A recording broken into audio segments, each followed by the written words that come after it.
Well, hello, and welcome to the MILVet Podcast. Your podcast hosts are Brendan Aronson, Tim Shaw, and Beau Higgins. We are military veterans, entrepreneurs, and investors. But most importantly, we strive to empower military service members, veterans, and their families. We believe that all veterans deserve a career that fires them up, a career in which you can learn, you can earn, and you can build a world class network. On this podcast, we interview civilian and military veteran leaders who are incredible founders, writers, thinkers, and investors. My primary goal is to inspire you to achieve great things. Let's dive into today's episode. Well, hello, and welcome to another edition of the MILVet Podcast. I am your host, Beau Higgins, and I have the pleasure today to be joined by Michelle MACE Curran, who I've gotten to know for several years from my time at Amazon. Great to have her here today. For those that may not know about the MILVet or just tuning in for the first time, the MILVet provides an executive platform for veterans that are interested in getting into the private equity and venture capital space. So if this is something that's of interest to you, please check out TheMilVet.org, sign up for our newsletter, see the jobs we have open, check out the awesome podcast guests we have on there. We'd love to have you learn more about the MILVet. But today, it is my pleasure to introduce to the show Michelle Curran. Michelle, how's it going? What are you doing these days? I am good. I just got back from a speaking event last night, and I'm sure we'll see when this airs, but we're in the midst of the airline chaos with the government shutdown right now. So I was happy to just make it home last night. They're little victories, right? Yeah, Making it back alone are victories these days. It is a crazy world. But yeah, what are you up to these days? In the big picture, what's going on these days? Yeah. So I've been out of the Air Force for about 3.5 years, and I primarily am a keynote speaker, usually for corporate audiences, anything from small leadership teams to thousands of people on a big stage at a conference. And then I'm also an author. So I have 2 children's books, which are for younger kids picture books. And then my debut nonfiction book for adults, that was a weird way to say it when I follow the kids' books, that came out about 2 months ago now, and it was a USA Today bestseller, and it's just had a lot bigger reach than the kids' books have. So that has been my primary project for the last year at least. That is awesome. Well, I look forward to talking more about how you got there and all the things that made you successful as a speaker and as a writer. But let's kick it back first and foremost to how it all began. Obviously, you were a very successful Air Force pilot. Did you know you wanted to be in the Air Force from as a little girl, or what was kind of the motivation? Where did it all start? Yeah. No, I definitely didn't. So I grew up in a small town in rural Wisconsin, about 4,000 people, kind of in the middle of nowhere, very much a farming community, a manufacturing area. And I wasn't part of an aviation or a military family. My dad's dad, my grandpa, had been a lieutenant in the Navy in World War II, but he passed away when I was about 2 years old. So I didn't have any memory of knowing him. But his naval trunk that said Lieutenant Curran on the end of it, that big green heavy metal trunk, was at my grandma's house growing up. And I do distinctly remember opening that up and pulling out all of his uniforms and these black and white photos and letters he had written to my grandma, and his knife and his pipe and his spectacles and all of this cool stuff. And being in this small town, but being a very adventurous kid, it was kind of like this portal to another world. And so I was intrigued by that. But it took me a little bit later to connect the dots and be like, oh, maybe the military is something I could actually go do. And so that didn't happen until later in high school. And the conversation really started with, how are we going to pay for college? As I think it does. As I think it does for many veterans. And I know we all like to have this amazing, powerful, moving story of, September 11th happened and I felt called to serve my country, or I wanted to be part of something bigger than myself. And I think those feelings came for me later, once I was already kind of in the process. But it was a very logistical problem to be solved at first. It was, we need a scholarship to pay for college. And so as I looked at the options, I wanted adventure. I wanted to be part of a high performing team. I wanted to travel the world. And the military and ROTC became pretty obvious that would be a good fit. And then as far as the Air Force, it wasn't because I necessarily wanted to be a pilot, but there was just something about the Air Force and aviation that fed my desire for exploration and adventure. And it just seemed like the right branch. So fast forward to now I'm in college, halfway through ROTC. I am a criminal justice major because my plan is to do 4 years in the Air Force, probably doing special investigations. And then I want to get out and I want to become an FBI agent. That is the grand plan. But about halfway through, we go down and we visit Tyndall Air Force Base in Florida with my detachment. And I see two F-15s take off in full afterburner from the edge of the ramp up close. Like jet noise deafens you. It's probably why I have 10% disability for loss of hearing. But like the most important part was I was just so excited. I was like, this is the coolest thing I have ever seen. And I was like, wait a minute, I am in ROTC already. I am in a position where all I have to do is have the courage to put my name in the hat later this year when they ask who wants to compete for a pilot slot. And that experience was enough for me to kind of overcome my own self-doubt and just being unsure if I really had what it took to be a pilot, or if I could really was the right type of personality and all the things to survive in that world, and at least give it a go. And then obviously I got one, off to the races from there, straight into Air Force pilot training. But I didn't want to just be an Air Force pilot. I wanted to be a fighter pilot. And so the things that had to happen over about the next 2 years to actually make that a reality still blow my mind. Just the amount of learning and work and drinking from a fire hose and probably naive optimism that kept me just running towards this singular goal. And then it actually happened. And some of that is luck and timing, but all those things aligned. And I ended up getting one of the 2 fighter aircraft that were available to my entire class. And we had 25 students in my class and off to fly F-16s from there. That is a great story. No, I mean, it's funny. I mean, again, it's a kind of later in life when you figured out you wanted to be a pilot, and then we'll talk about more of what you did, which is amazing after you figured that part out. I married a girl from Green Bay, Wisconsin, so I can appreciate the small town work ethic that you come with from back being in the Midwest like that as well. But it's super cool that you did have that influence as a kid, from your grandfather, at least maybe the back of your head. I think it's one of those things that for a lot of the folks, a lot of the guests that I have on the podcast, and you're right, it's not like not most kids at age 5 knew they wanted to be in the military. There's some, right? There's some guys that were dressing up in the uniforms every day of their lives and, playing with that's what they knew when they were 5 years old. But most folks, it is a financial decision, or it's a practical decision in some way, shape, or form. Maybe you would have joined even if you, in other ways, who knows? But there's a practical case to it. I mean, the military opens doors for you. And I think it just makes a lot of sense for anyone that may not know exactly what they want to do, but still has some type of sense of wanting to be part of a team and to give back in some way, not knowing what that is. You have that experience, in college, and to make that decision and then to join the military. And really then you're part of it. Then you're all in. It's almost funny because I always felt like when I was in the military, you almost take it for granted that you're doing it every day, right? I mean, it's just, that's what you do. And then when it's gone, it's like, man, I kind of miss that. What am I doing now? Because you don't appreciate how much it is part of your day-to-day life until it's gone. It's very interesting, I think, So yeah, pretty cool. Pretty cool. Yeah, and you get to do some of the, sorry, go ahead. No, go ahead. I'll say you get to do some of the most insane pinch me moment type stuff in the military that you would never imagine when you're a high school or a college student deciding to take that path. And then when you're in it, like you said, you often take it for granted. And it's after you leave where you think back and you're like, I got to fly in Malaysia with my best friends and see that part of the world. And I got to go to Guam and we would, hang out on the beach at night and then go to work and fly fighter jets during the day. Like, it's just crazy. But when you're in it, it's hard work. And so you often take it for granted.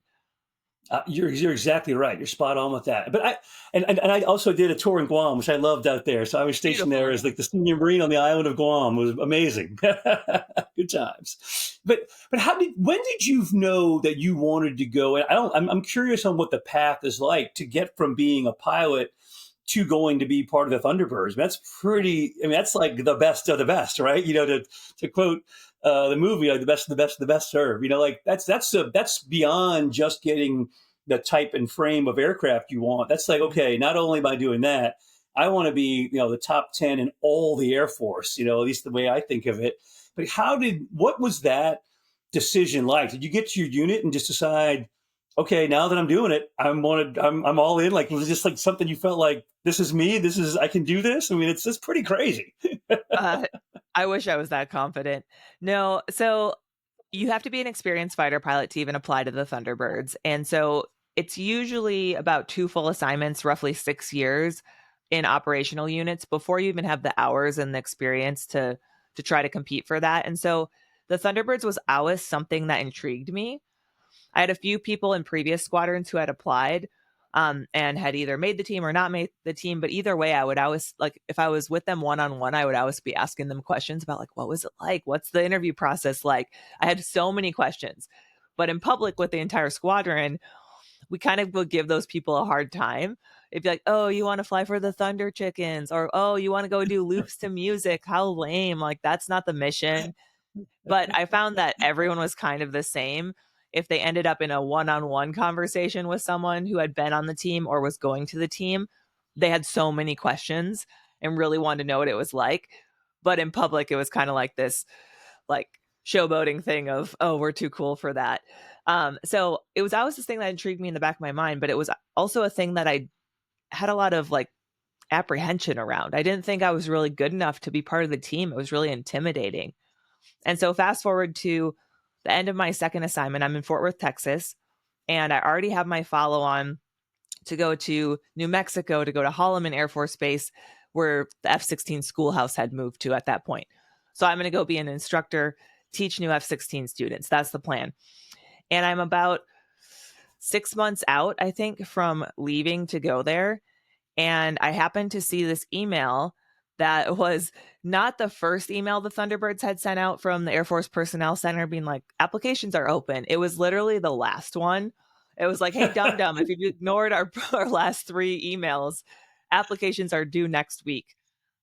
And I think I had probably just deleted the previous ones and, like, not really even thought about it as a serious option. But for whatever reason, I'm at my desk.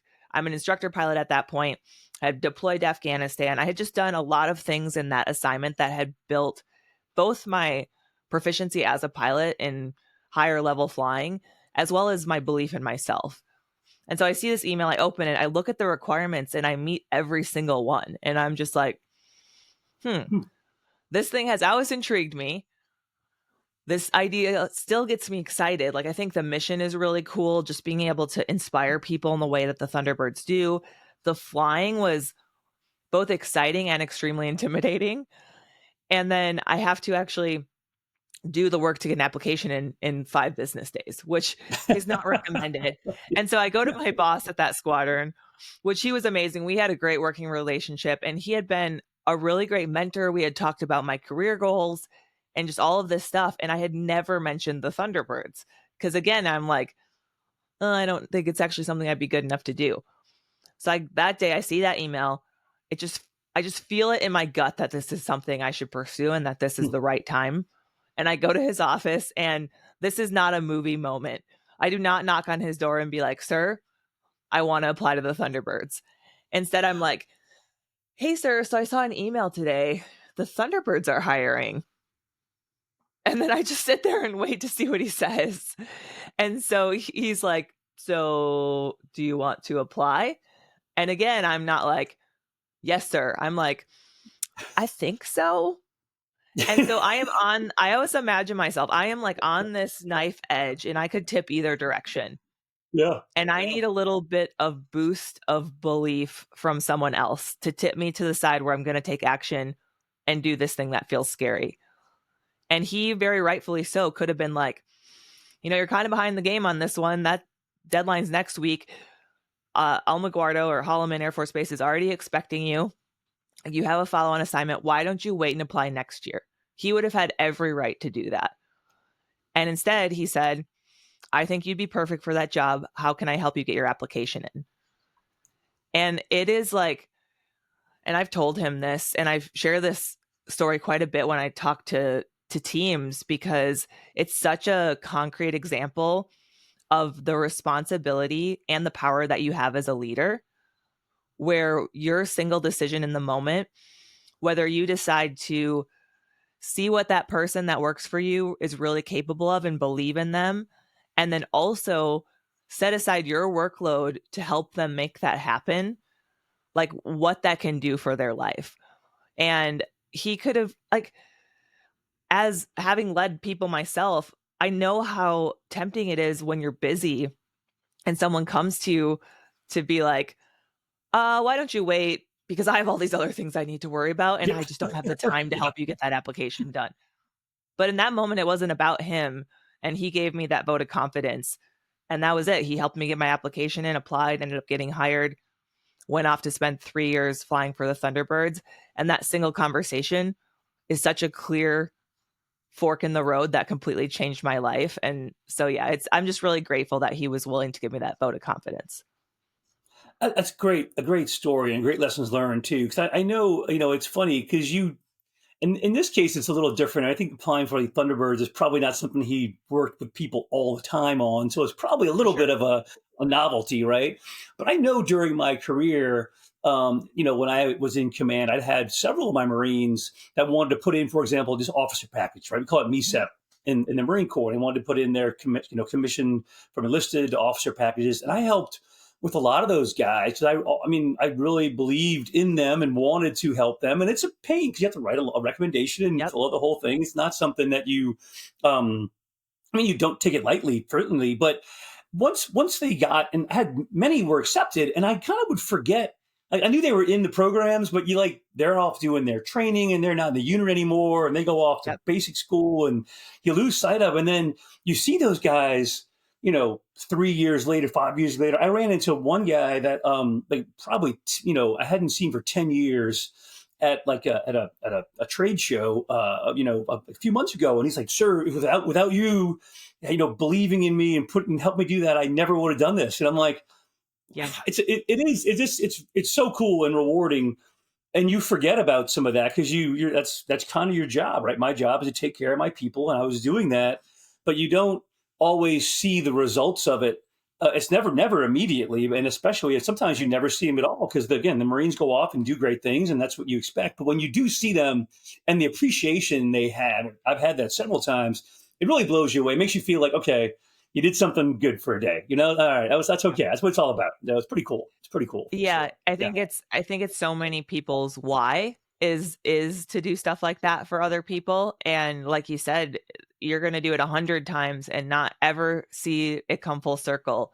But that one time when you run into that person or they take the time to reach out to you and let you know what happened because of that moment you helped support them in, it is the best thing. And I find that happens now from both my time on the Thunderbirds and from the speaking and writing that I'm doing. And it's Yeah. honestly, it's why I do what I do. And it's so cool to have someone have done that for me and now get to do it for other people. No, I love it. And again, I'm now in the veteran hiring space in general, and same thing. It's 7 years at Amazon. You help a lot of people that reach out to you, and you forget they get hired, and then you'll get a note from somebody a few years later, or see them somewhere. And again, I call it my vocation. I mean, veteran hiring is my vocation now, and you feel like that's what I'm here for. So you make the Yep. time on LinkedIn. You make the time. Somebody sends you an email, and whether you're tired or whatever, like, okay, I can spend 1 minute and do something to help this person out, and then it pays back in tenfold for sure. Absolutely. Well, yeah, I know you could probably talk for hours about your time in the Thunderbirds, but any like in particular examples of like what was the coolest thing? Like I'm just sure Oh yeah. you flew cool places and you met Mhm. really cool people. Is there something that stands out, or a couple of things that stand out as like that's just like I still can't believe I did that, or Oh yeah, so many. It is it is much like we discussed at the beginning of the podcast. It's one of those things that's really hard when you're in it. Just the ops tempo is pretty insane. We're on the road 240 days a year for 3 years straight.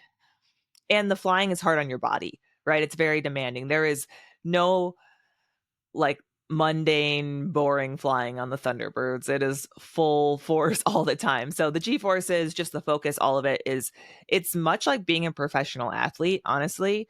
You are in the thick of it and you're getting beat up while you're out there. But you're also getting to do all of this insanely cool stuff that no one else is like, it's just so out of the wheelhouse of normal military experiences that you almost feel guilty talking about it because you have my husband is a Marine and I hear his stories and he's like, yeah, we were outside the wire for this many days straight and no one has showered and like it's 120 degrees and blah, blah, blah. And I'm like, and so I was in the suite at the Super Bowl and I got to meet, and it's just so wild. And so I always want to like openly talk about how challenging that assignment is, but also make people understand that I'm insanely grateful for that opportunity.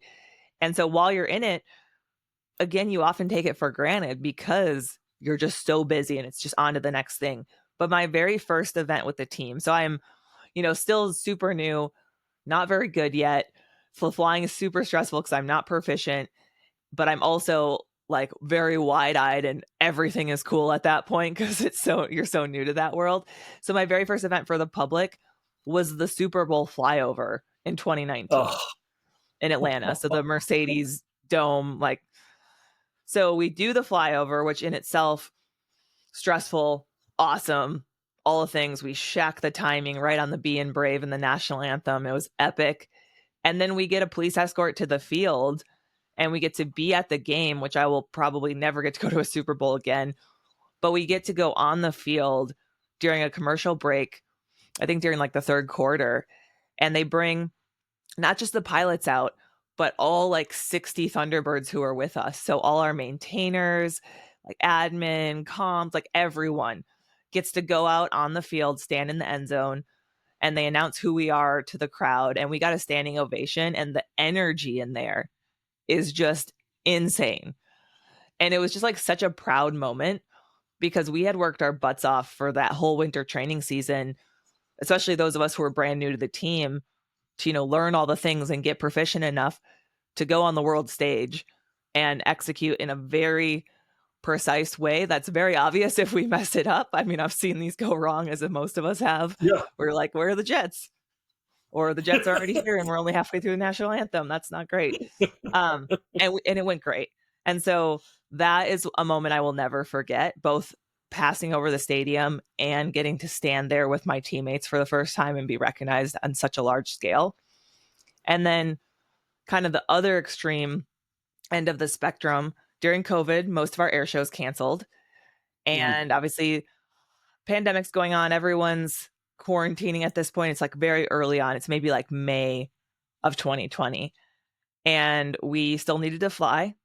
We still needed to, keep the jets running and get our reps in and stay proficient. And so we decided to do these America Strong flyovers where we joined up with the Blue Angels and we flew over all of these major cities in the US, low altitude, like 1,000 feet, smoke on, in formation. And we built our flight paths based on major hospitals. And so doing that was honestly the most challenging flying I did the entire time I was with the Thunderbirds. It was very, very long flights. We did one from Pensacola all the way up the eastern seaboard. So we're low altitude, in formation, smoke on over, we did Atlanta, Baltimore, DC, New York, Philly, Boston. So like hundreds of miles of formation flying, which I was a solo pilot. So to be in formation for that long, staring at the wingtip of the jet next to me, like my arm literally was completely numb. And I was just like, hang in there, bud. Like, You can do it. You can do it. You can do it. So it was very physically hard to fly formation for your neck starts to cramp and stuff. You're just not used to it. But then that whole flight was 7.5 hours. So anyone who's looked in the cockpit of an F-16, it's tiny. And normally if we're flying a flight that long, you're probably doing like a pond crossing. And so you're flying, across the Atlantic or something. And it's pretty chill. Like you air refuel like once an hour. So that's like the most stressful thing. And as long as nothing goes wrong, you're just there, autopilot on, eating snacks, being like, how many hours do we have left? But this was that length of flight, but with extreme focus required. And so we were prescribed Go pills. Like the only other time I've taken Go pills is in combat, but we were prescribed them for that flight. And I just remember the last stretch home, once the formation flying was done and everyone kind of spaced out and the sun was starting to set and it was just beautiful. Like we're approaching Pensacola, Florida. It's us, our photo chase, the Blue Angel Delta, their photo chase. So we have 14 fighter jets, half F-18s, half F-16s coming into Pensacola with the sun setting. And you're like delusionally exhausted at that point. But you're just like, guys, we did it. And we had gone TDY to Pensacola and been there for I think 2 full weeks planning that mission because so many Wow. moving pieces had to happen, 2 different types of tankers, coordinating with air traffic control and the FAA, and like there's just so much that had to happen.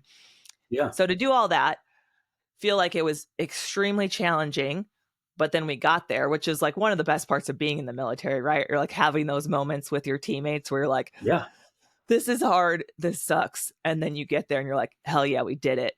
And then to get the feedback where people would reach out and they're like, I'm a nurse or I'm a doctor and we've been working, days straight at a time. And like the stress that they were under during that time was just insane.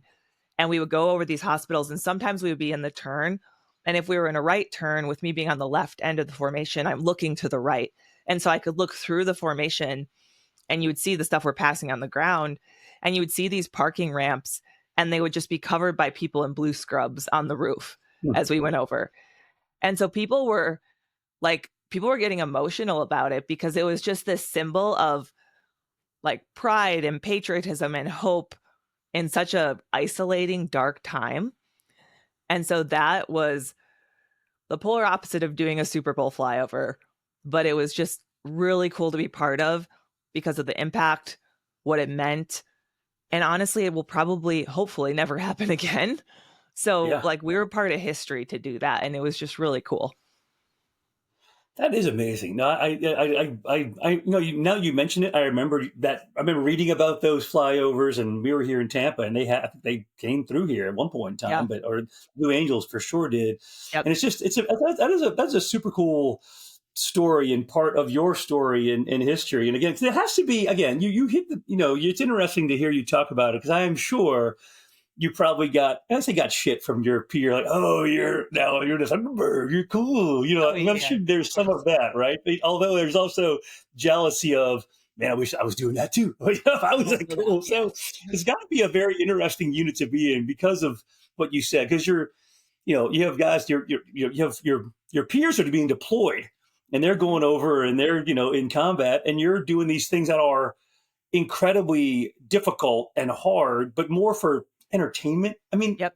at the end of the day, right? So there's got to be some feeling of like, but you're doing. Although in that case, that was what the country needed, right? That's what they Yeah, for sure. wanted, and I think that's great to be able to find that purpose in a interesting unit to be in. But to find those ways to give back in those kind of units means a ton for the community and for the country. So that's super cool. I love that story. That's great. Yeah, absolutely. And I mean, the Thunderbirds and the Blue Angels, I think we have a very similar mission. And the Thunderbird specifically is to recruit, retain, and inspire.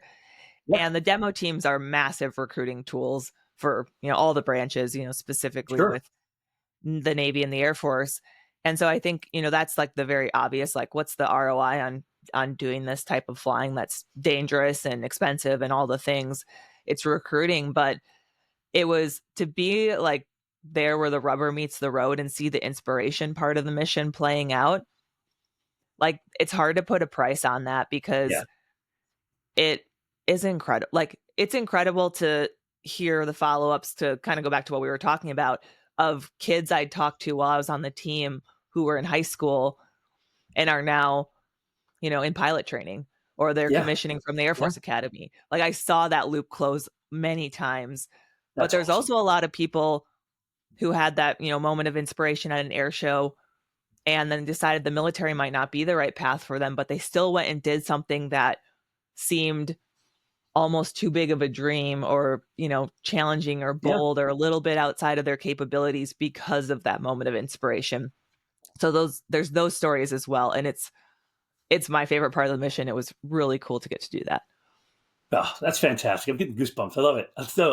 I feel like I need to go to the Blue Angel show. Or, Blue Angels are my guys. I'm here in Florida, so I Yeah, see them more. But all totally. good. No. And we like each other. The internet likes to All pit right, us good to against hear. one another, like we're two opposing football teams, but we work Yes, yes, very closely together. All the yeah. pilots know each other, and That's funny. there's not like really a rivalry within the teams. We're the only two groups of people doing what we do in the entire country.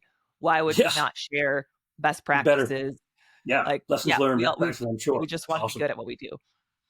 That's super cool. Well, let's going back to so I mean, after your time there. I mean, you got out after that, right? I mean, did you? Is there a and what was that decision process like for you to decide to Yeah. transition? I mean, is it like you've done all you're like, I've done all I want to do now. I've done the regular flying. I've done this flying. I know some people obviously go back into the regular Yep. military post being with those units, but what was kind of your transition process or thought process, to make that decision to leave the Air Force? Yeah, it was a few factors that kind of lined up for me, and I would say it's probably maybe 60-40 that stay in versus like get out and go fly for the airlines, most of them. And the reason that the split's so big is just how it times out. At the point where you are experienced enough to become a Thunderbird pilot, that assignment happens to line up with when your pilot training 10-year contract ends. And Mm, so, right around that roughly third operational assignment, which is when the Thunderbirds would be, is the first time you have the opportunity to make a choice of either I want to stay in or I want to get out. And so it's not that the Thunderbirds like encourages people to get out or anything like that. It's yeah, just the right, timing right. happens to work out that way. So for me, I knew I wanted to leave active duty. I considered going to the Guard or reserves and continuing to fly, but there were a couple of factors. I had gotten married my first year on the team. Now had a stepson who was 6 years old at the time. And so my family situation had changed a little bit, right? And that's, of course, a calculus. Yeah. And being in a split family where I have a stepson who also has a mom that's very involved, who happens to be here in Las Vegas, I wasn't going to try to stay on active duty and live all over the world and move every 3 years. So that was like, okay, that's probably not the best fit at this point. Like that calculus has changed. And then what kind of drove me away from continuing to fly the F-16 part-time and like the reserve squadron here at Nellis Air Force Base is that my body was really beat up from the high G Hmm. flying. I Yeah. was basically in constant back pain and just the wear and tear. Like I go for my VA disability exam when I'm leaving active duty and I go to a civilian doctor who has no idea what a fighter pilot is or doesn't know Yeah. that I am one. And she's just looking at my imaging and she's like, "So when were you in a car accident?" I was literally that's what she was so confident and I was like, "Never, Yeah. never. I've never been in a Yeah. car accident, luckily." Wow. Uh so it was just a lot of wear and tear on your neck and your back and your joints, like your skeletal system. And I have really active hobbies. And I was just like thinking ahead and I'm like, if I keep flying for the next 7 years till I hit the 20-year mark, I'm not sure that I'm going to have the physical capacity to do the things I love, like going for a hike when I'm in my Yeah. 50s or 60s. And that's really important to me. So that drove me away from staying in fast jets, which is always shocking to people because it's like this dream career. I'm like, why would you ever leave it? But then, so now we have the option of, okay, get out and go to the airlines. That's what everyone does. Go fly for Southwest or something. You can still live in Vegas. The more I thought about that, it's a great lifestyle, but it just didn't get me excited. Yeah. Like I just didn't feel like I would feel that rewarding feeling that we've been talking about or like that fulfillment where I was excited to go to work. I thought it would be more to a means to an end where it's like, got to go fly a trip because I get paid a lot and then I get a lot of days off. Yeah. Like that's great. But coming from flying for the Thunderbirds, doing 3 years on the team, being during the COVID team with America Strong, and we redid the entire demonstration that year. And there was just so much stuff I had experienced. And then you layer on top of that, so few women have done that role. Yeah. And I was the second, lead solo in the team's history. The team's been around since 1953. I was the fourth woman to fly in the demo in any capacity. And there, like it or hate it, there is an ability that you have to connect with other girls and women in a very unique way that is just different than your male peers. And I saw that play out so many times. I'm like a big believer in the see it to believe it, or like see it to Yep. be it, for kids especially. And so when I thought back up across my time on the Thunderbirds, it was really not the flying that was my favorite part. It was those moments where a dad drags their 8-year-old daughter up to the autograph line, and the kid comes up and is all shy. And then he's like, look, she flew that jet that went upside down that you liked, or that one that snuck up and scared you and then you laughed. That was her flying it. And you see this kid, like the dots collect or connect in their mind, and the light bulb turns on, and their face would just light up, and they would go from being shy and quiet to couldn't get them to stop talking because they were so excited and they had all these questions. And it was like you saw in front of your eyes in real time what they saw as possible for themselves in the world expand. And that was the coolest thing I ever got to do. And I was like, how can I keep doing that? I don't know if it's as an airline Yeah. pilot. And so I started to look at, just more storytelling, kind of creative roles that I could potentially take on. And I had been asked quite a bit to do keynote speaking while I was on active duty, and I had to always say no. And so that had kind of planted the seed of, I am an introvert by nature, so that sounds terrifying, but also I'm sure I can learn to do it. Like what would that look like? What's the business side of that? And once I started to dive into that, I was like, this is a massive industry and you can be your own boss, and there's so much potential. It is a ton of work, but there's like just so many possibilities. And that was it. I was like, I am not going to go get my ATP, which was like the last certification I needed as far as flying to be able to apply to the airlines. And I went and told my husband, I was like, I'm not going to go to this other company that's recruiting me at this point. I'm going to file paperwork for an LLC and start my own thing. And he was just like, okay. You're crazy, but okay, I'm in. Yes, there's like fresh off the Thunderbirds, there's a lot of good job opportunities, honestly. Yeah, I'm like sure. In the tech space, in the defense contracting space, like there were a lot of options. And just this idea of possibility and freedom that I felt around being my own boss and getting to tell my story without anyone else's talking points felt so compelling. I was like, I gotta at least give this a go. And here we are 3.5 years later. I love that. And I mean, again, everybody has their transition story.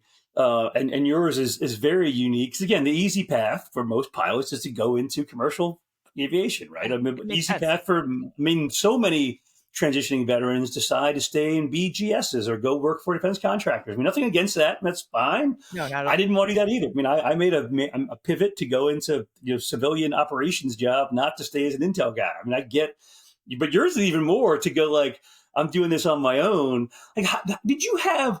I always say that in the industry we're in, especially working in the private equity venture capital space, I find that you really need to know somebody to help you kind of learn from their mistakes, hopefully. I mean, did you have any mentors or people that helped you during that transition? And talk about what that was like. It's hard. I mean, to leave it all behind.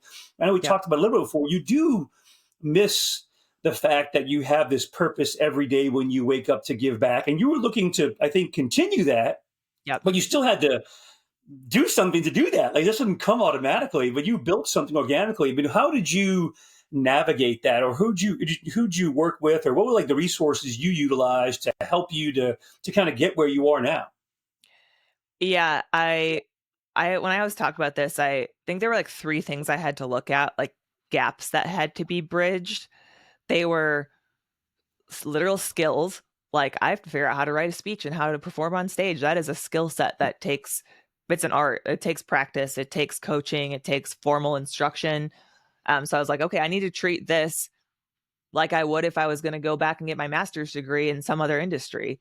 And so I think that approach really served me well. I did an 8-month-long formal speaking training program, worked with a speechwriter, all the things, and investing in that, because it was not cheap, especially as I signed up for that program, like the day I'm getting my last check from the Air Force.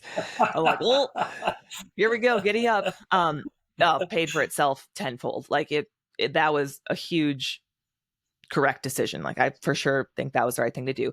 The other one was figuring out, like financially, the security you have in the military of your paycheck and the benefits and all of that goes away when you're an entrepreneur. And so like being very disciplined with, okay, this is like money I will have coming in. This is savings I have. Here's the runway I have. Here's like what I'm going to invest in, how to prioritize that. And so not just being like willy nilly and hoping things work out, but kind of having a plan with that. And then the last one is those relationships. It's being willing to reach out to people and tell them what I'm going to do or what I'm starting to do and ask for their help. And I don't know that we're very good at that in the military.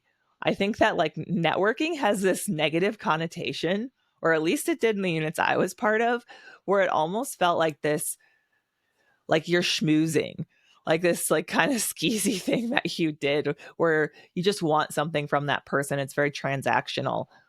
And I have found it to be the opposite of that.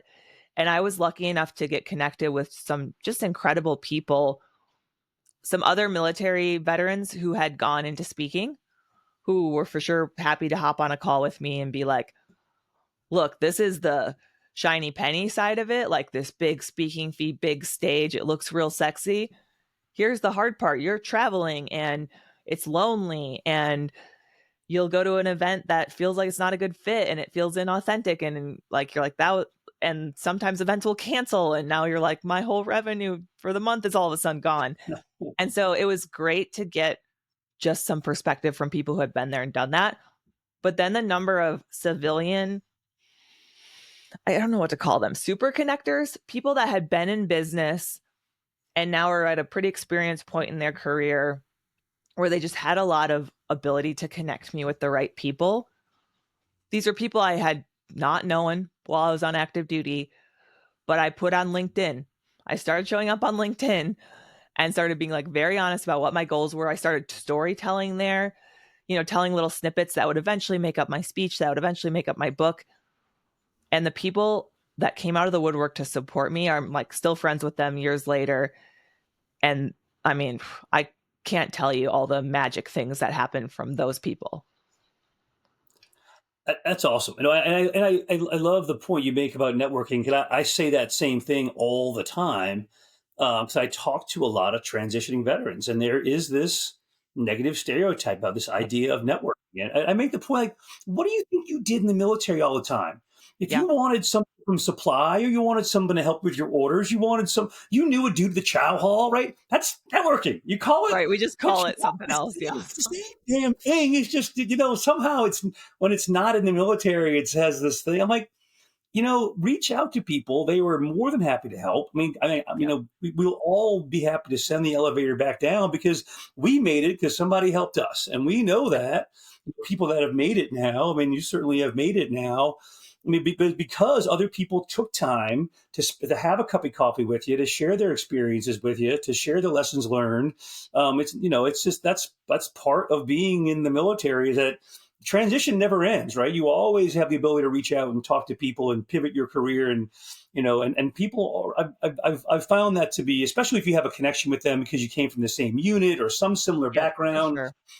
They're like, oh yeah, well, I was this, I went to UVA and we did this, and yeah, we were stationed there. So, and like, well, you have 30 minutes to talk about how you did it, and it's just, I say if you're not networking, you're probably not working. So one letter difference between networking and not working. So you better be networking or you're going to be not working, For sure. And like to just get on a call with someone and find the common ground, and you never know what interesting paths that conversation is going to take. And then sometimes with my stuff, it is like a long sales cycle. It is a big ticket item. And it's also based on timing, where a company might only have like one big annual event and maybe it just happened. But all of a sudden 2 years will go by and I'll get an email from someone I talked to, back when I first left the Air Force and had a great, authentic connection with on a conversation. And they're like, hey, I moved companies. I now work for this one and we're having a sales event and I want to put your name in for the speaker. And all of a sudden a speech will come out of it. So I think if you're willing to give, it pays back. Like you don't know when it's Yes. going to pay back. And you don't need to like hold your breath waiting for it to happen, but it just organically does.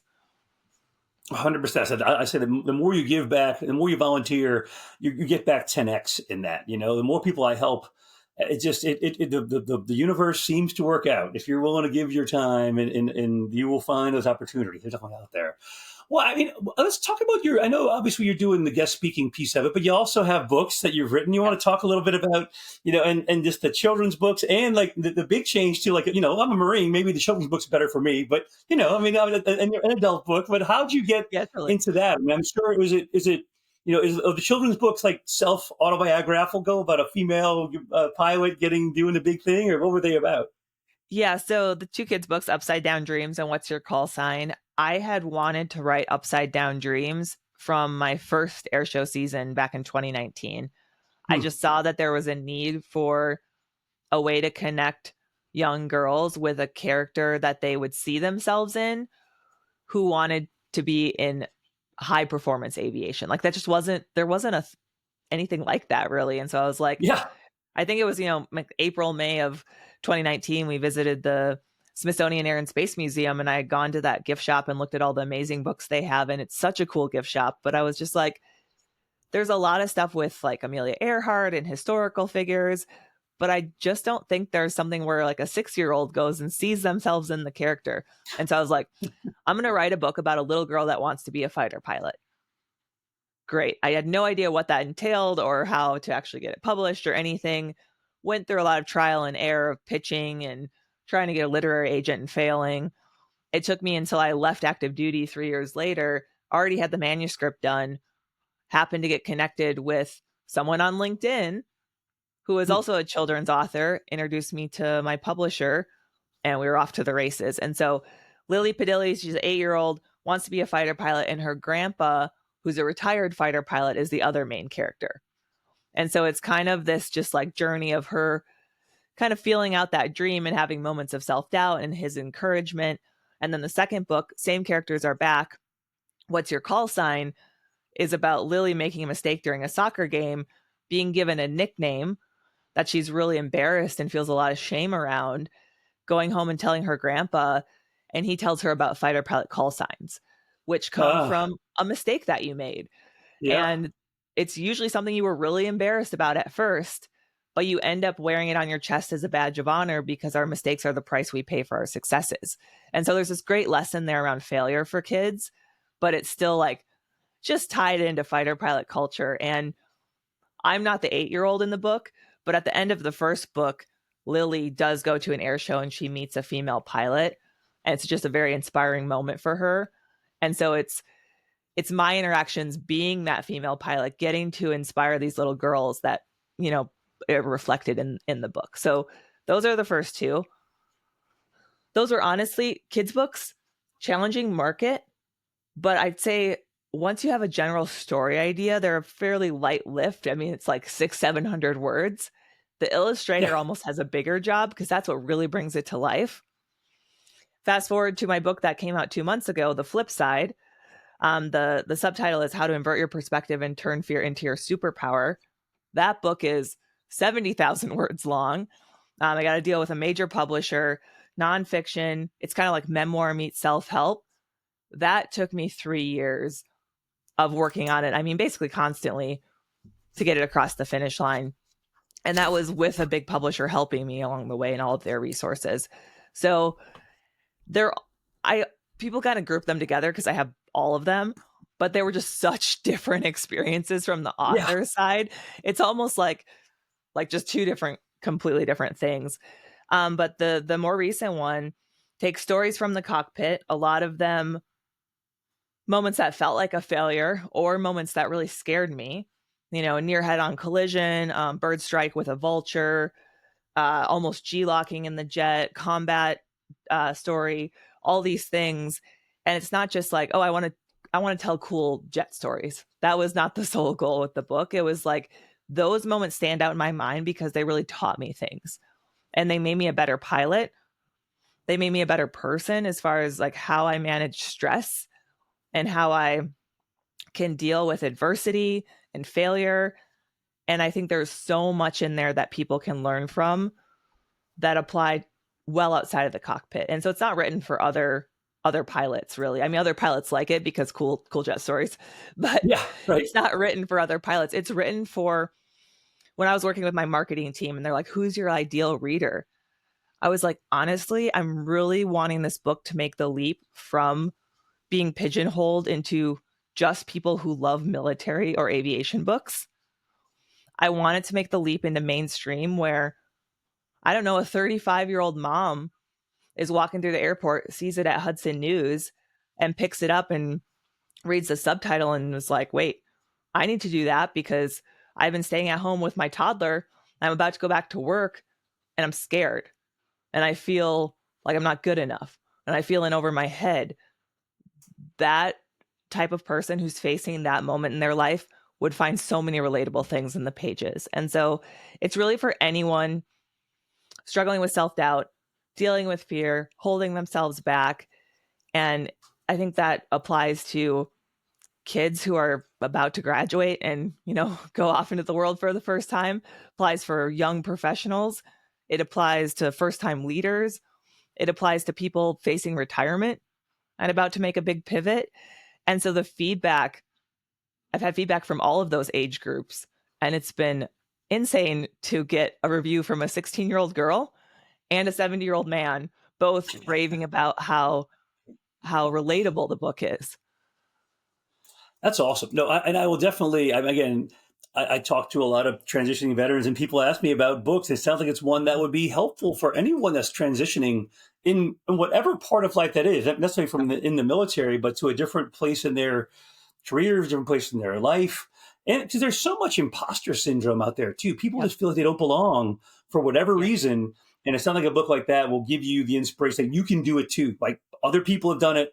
I did it. You can learn from this, and anything like that, I think, is of value because everyone is transitioning from maybe they're becoming empty nesters, maybe they're becoming whatever it is. You're all having new kids or whatever, just getting married. Transition is all around us, and I think All I the have time. those inspirational stories like that to think, okay. I mean, she did it. I can do it too. I think it's always helpful. That's why I love doing these podcasts. Like, hopefully, somebody out there is seeing this and saying, I want to go and be a speaker. Oh, this is what I can learn from someone. Okay, I can do it too. There's no reason not to dream big. And books like that, I think, are super helpful. The children's books too. They're probably similar, but Obviously different audience. Exactly. This has been so great. I mean, I know we're wrapping up and getting close on time, but anything else you want to share about how do people get in touch with you? We'll list it on the podcast as well, but like anything you're involved with that people should know about, and what cool things are coming up in your life? What's the latest and greatest, and how do we close out on what you're doing these days and what comes next? Yeah, well, I'm easy to find. A Google search will get you more information than you ever wanted to see. But my website is macecurran.com. So just call sign last name. Instagram is mace_Curran. LinkedIn is Michelle Mace Curran. And on all those platforms, I try to, LinkedIn had served me so well as a way to translate my story and give people these little bite-sized previews into it with some incredible visuals, right? I can have all these amazing photos and videos from the cockpit, and it's just unique content on LinkedIn. So I realize I have a little bit of a leg up there with, first-person Thunderbird cockpit videos. But storytelling on that platform consistently, several times a week for over 3 years now, it has been an absolute key to success for my business. So I know that's not really answering what I'm up to now, but I guess that's a good piece of advice. A lot of people kind of write it off as just like, oh, I should make a profile and check. And we think about like the more shallow, if that's the right word, the more shallow platforms like TikTok and Instagram and Facebook and stuff, like those are where you create content, which I also do. But for as far as business, LinkedIn, hands down, best people to connect with, most authentic connections. It's not full of bots. It's full of other professionals who have goals, who are trying to network, and people just are there to support each other. So if you're not spending some time there and you're trying to grow a business post-military, that's just such an easy, concrete tip, for sure. But going into next year, this year has been all about the book. Next year, I'm really refining right now my team that I work with and getting the right people on board and kind of coming up with our plan for next year, because my goal is to really impact on a larger scale. And so I have done a lot of events for companies internally, and I'm kind of shifting. I'm going to continue to do those, but I'm kind of shifting my goal to be on more big conference stages where I can reach people from all different companies within a specific business or industry. Because that's great for business, of course, because every speech is a referral for future speeches, but also that's how you create those ripples of impact that leave that conference and go back to a team and continue to like spread your message. And so that's what I'm hoping to be doing more of next year, 1,000 people, 5,000 people, more than that. So yeah,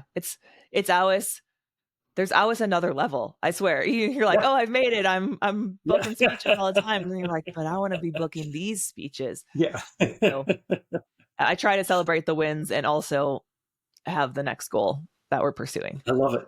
I think that's great advice. It's truly been a pleasure, Day, to hear about your story and the impact you're having out there and continue to have. And I'm excited to see what next year brings, and hopefully see you on the military circuit somewhere. I'm out and about. I wear jackets are my thing. So my brand is I wear my crazy jacket. So you got to have something. But maybe next year it'll be better. There you go. Good stuff. Well, thank you for the time. I truly appreciate it. And I truly hope our paths cross in the upcoming year. And I'm excited to see what comes next for you. Thanks again. Absolutely. Thanks for having me.